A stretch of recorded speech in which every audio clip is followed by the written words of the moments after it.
ஸ்ரீ லிங்க புராணம் 24ஆம் பகுதி. ஜலந்தரன் வரலாறு.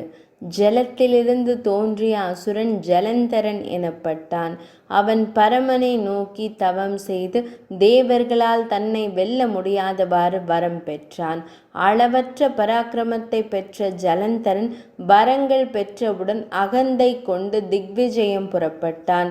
தேவேந்திரனை ஓடச் செய்து தேவர்களை வென்றான்.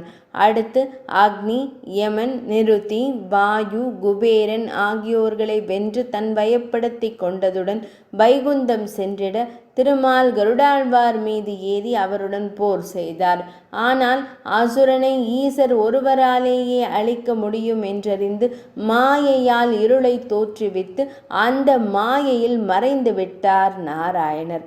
அடுத்து அவன் பார்வை கைலாயத்தின் மீது பட சிவனாரையும் எதிர்க்க முற்பட்டான்.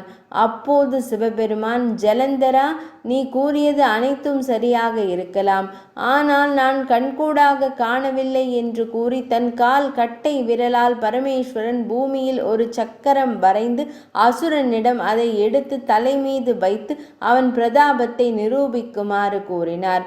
அவன் மிகவும் ஏளனமுடன் இலகுவில் வட்டத்தை பெயர்த்து விட்டான். ஆனால் அதை மேலே உயர்த்துவது அவனுக்கு மிகவும் சிரமமாக இருந்தது.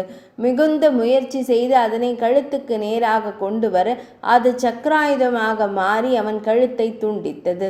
அசுரன் உடல் பூமியில் சரிந்தது. அவனுடைய மனைவியர் அங்கு வந்து அவன் உடலை எடுத்து வைத்து கொண்டு புலம்பினர். அப்போது ஈசனார் அவர்களிடம், ஜலந்தரன் என் கையால் இறந்ததால் உத்தம லோகத்தை அடைந்துள்ளான் என்று கூறி அவனுடைய மனைவியர்களையும் அவனுடன் சென்று மகிழ்ந்திருக்குமாறு ஆசி கூறி அருளினார். 24ஆம் பகுதி நிறைவடைந்தது.